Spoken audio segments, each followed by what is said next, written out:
Hello, hello. Welcome to Rachel Paints Poorly. My name is Rachel and I paint poorly. Today, I'm going to be doing things a little differently. I'm going to be painting concept art from Disney's 1950 masterpiece, Cinderella, by artist Mary Blair. So, who is Mary Blair? Mary Brown Robinson and her fraternal twin sister Augusta were born on October 21st, 1911 in McAlester, Oklahoma, the daughter of John Donovan Robinson and Varda Morton Valiant. Her mother was a gifted seamstress. Her father, in contrast, was an alcoholic office bookkeeper and often unemployed. Growing up, Mary was motivated to make the most of her apparent artistic abilities. Her oldest sister, Maggie, remembered, quote, "Mary had a gift, not just a talent. Everyone else in the family kind of took a back seat," end quote. She was also, quote, "very determined in a nice way, and always knew what she wanted," end quote.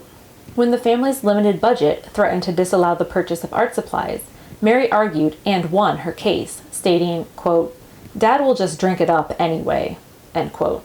By the time she was 12, her family had moved from Oklahoma to Texas, finally settling in the town of Morgan Hill, California.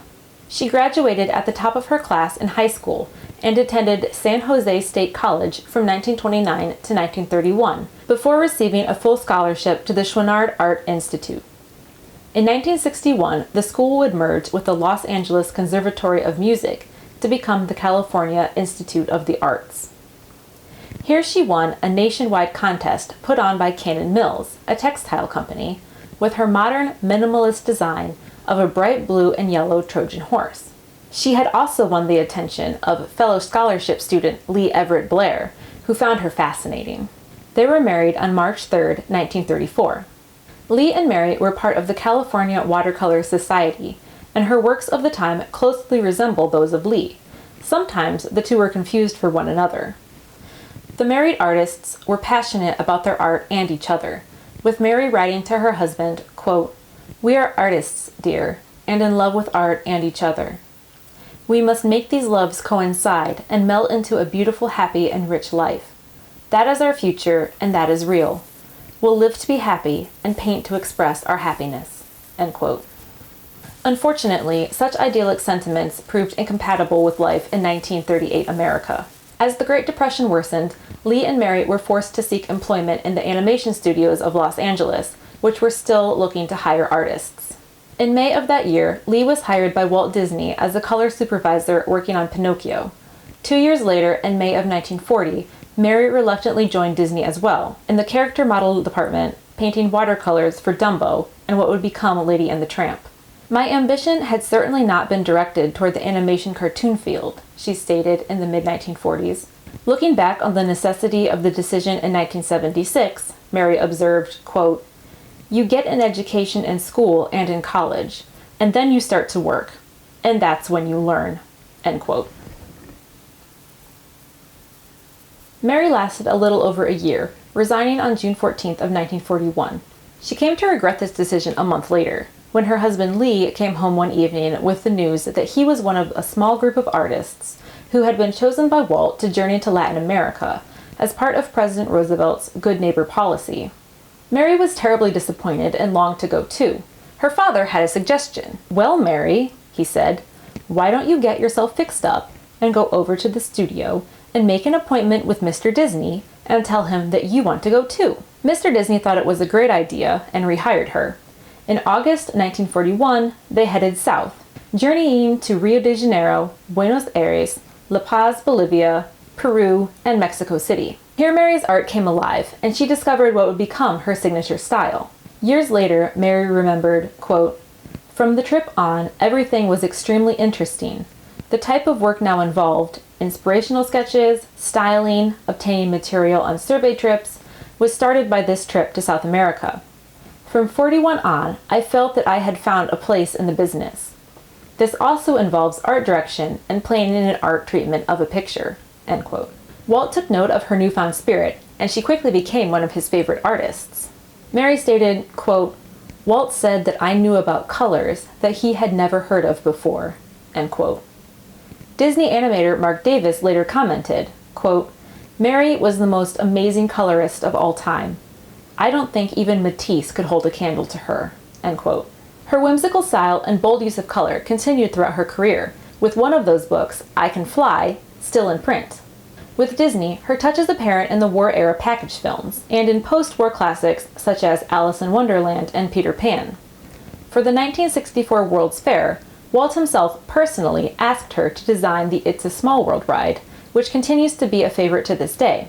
But before these creative and artistic triumphs came to be, the post-war outlook of Walt Disney Studios was uncertain. Funds were tight, and Walt decided to bet the future of his company on turning out another animated classic on par with Snow White and the Seven Dwarfs. After settling on the story of Cinderella, he needed a way to visually differentiate it from the earlier princess film in a way that looked every bit as rich and sumptuous, but at a fraction of the cost. Enter Mary Blair. Mary knew the strategic use of color was key and set about putting it to good use. By minimizing the use of lines, which cost time and manpower, and replacing them with unexpected bursts of color, she was able to create the illusion of the opulent animated feature films that moviegoers had come to expect. Mary's influence is present throughout the movie, from the fantastical spires of the castle to the fanciful corridors of the chateau, or the stepsisters' music lesson as they quarrel at the harpsichord, to the Prince and Cinderella's melodic love song as they waltz through the palace grounds. She worked closely with the songwriters to create a scene that would convey falling in love. Her use of deep, vibrant blues moved the waltz into the stars, while Grecian urns and a gazebo add touches of luxury. This tranquil scene of romantic bliss is soon interrupted as the clock strikes midnight, and the fleeing Cinderella is pursued by black silhouetted riders, their dark red capes streaming behind them. Mary's concept art was used in almost every department, including animation, ink and paint, layout, and editing.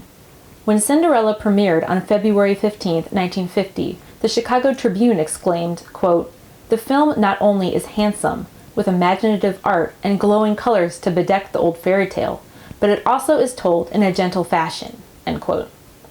Audiences turned out in droves to see the film, which earned $8 million at the box office. Cinderella was one of the top-grossing films of 1950. I love, love, love Mary Blair. Part of the requirements for my art history degree was 2 semesters worth of art studio classes, and I took fibers, weaving, and textiles. One of my projects my second semester was inspired by Mary Blair's concept art for It's a Small World. It turned out pretty well, and I even entered it in the county fair that summer, when, as you can see, it took 3rd place. Don't mean to brag. I mentioned I Can Fly, which is still in print. It was originally copyrighted in 1951. This one was published in 2003. This is my 1-year-old's favorite book. It is the only book that he consistently requests multiple times a day, and the only one that he'll consistently sit still for. And we'll read it 2 or 3 times, and he sits perfectly still the entire time, pays attention. He just loves this book. So thank you, Mary Blair. And so without further ado, let's get started, shall we?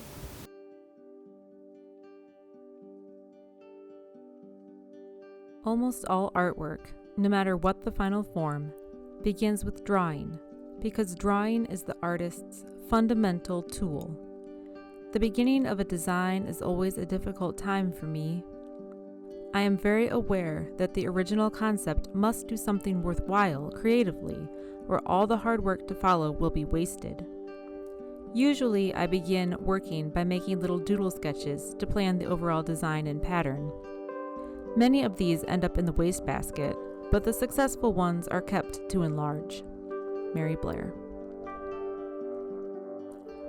The process of creating an animated film is long and arduous, but even before the script, storyboards, animation, color, and sound comes the artists that create the look and content of the film. Animation and Disney historian John Canemaker describes the process, stating, quote, "The inspirational sketch, or visual development artists, designers, and stylists create conceptual artwork that explores the visual possibilities in a literary property. Through daydreams and doodles, they attempt to find the film, the appearance of the characters and their relationships, the actions locale, a sequence's mood and color, costume and set designs, suggestions for the staging of scenes, gags, and a production's overall style." End quote. Mary Blair was such an artist, her imaginative coloring receiving credit on early Disney pictures such as Melody Time, notable in part for the decided lack of credited women creators and employees. Disney's artists worked similarly to those conceptualizers for live-action films, who used doodles and sketches to convey their vision for the final film. Unlike live action, however, Disney's artists were not bound to reality, physics, or technological limitations. For in animation, anything is possible. The level of freedom available to these artists is all the greater when taking into consideration that they are not bound to a design. Being the designers themselves, they are permitted to sketch, draw, and paint in their own unique styles, while those further down in production, like the animators, must sacrifice their personal style in favor of the approved look and tone of the film. This is especially so in the case of Mary, whose flat, modern pieces are antithetical to the dimensional, classic look of traditional Disney animation. Despite Walt's best efforts to have more Mary on the screen, the animators had a difficult time accommodating his request. Ken Anderson, an art director and admirer of Mary's work, said, quote, "If you moved Mary Blair's things, the question is whether it would be as wonderful as it is static." End quote. Mark Davis, animator and one of Disney's fabled 9 Old Men, opined, quote, "This woman was an extraordinary artist who spent most of her life being misunderstood. All the men that were there, their design was based on perspective. Mary did things on marvelous flat planes. Walt appreciated this and wanted to see this, but he, not being an artist himself, was never able to instruct the men on how to use this. And it was tragic because she did things that were so marvelous and never got on the screen." End quote. Mary herself thought that the only time her vision made it completely onto the screen was the little train sequence from The Three Caballeros. While the majority of the male animators and storymen bristled and declined to use Mary's concepts for the characters of Cinderella, background artist Thelma Whitmer tackled the challenge of incorporating Mary's style, colors, and scenes into the film. Background artists brought realism and design elements to the animated sets. The worlds they created had to fit with the characters while also advancing the plot. As we have seen, Thelma was able to integrate Mary's vision into the castle, chateau, and backgrounds for So This Is Love. The animators, for their part, integrated a challenge of their own, Mary's liberal use of magical dust during the song Bippity Boppity Boo. As the fairy godmother transforms the pumpkin, mice, horse, and dog Bruno into a coach, horses, coachman, and footman respectively, magical dust erupts from her wand and tracks across the image, enveloping each in a shower of silvery sparks.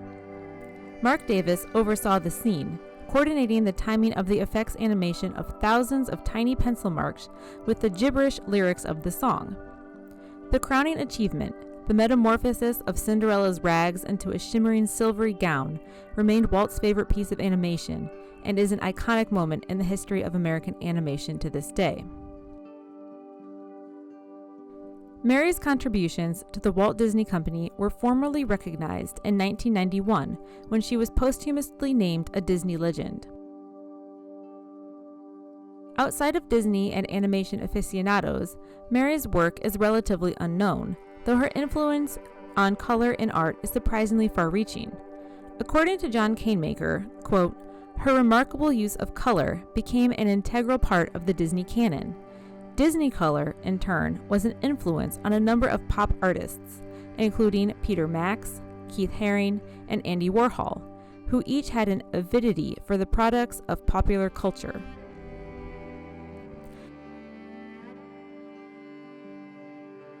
Her mastery of color is nicely expressed by abstractionist Vasily Kandinsky, who wrote, quote, "That is beautiful which is produced by the inner need, which springs from the soul," end quote. Although Alice Davis, wife of Mark Davis, jokingly suggested a different explanation, quote, "Mary always had a purse full of eyeglasses. Sometimes she would have on 2 pair of glasses, plus contact lenses to see something. I said to her, 'God, That's why you're so great with color. We have to stand back and squint our eyes to see how colors work together, and you have that naturally. We always giggled about that." End quote. Mary's thoughts on color were more direct. Quote, "She worked straight from the tube," recalled Disney Imagineer, Mary's friend, and It's a Small World associate, Rolly Crump. "I don't think she mixed paint very much. She used all and every color. That's the thing I learned from her. Don't be afraid of color, Rolly." End quote.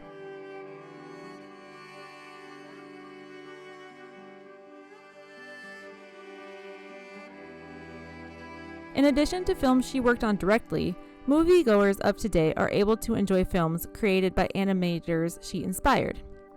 Pete Docter, director of Pixar's Monsters, Inc., noted that the film, quote, "does bear Mary's influence. Her work is such a treasure trove of riches in terms of focusing the eye and drawing you in.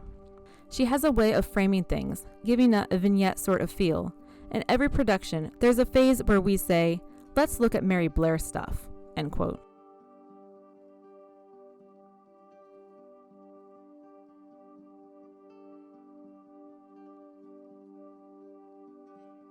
Researching and writing this video for you all has been such a joyful experience for me, and hopefully has been enjoyable for you as well.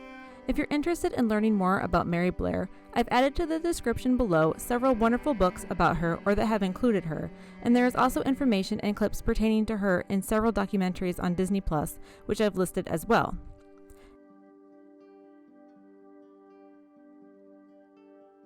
And there you have it, concept art from Disney's 1950 masterpiece Cinderella by artist Mary Blair.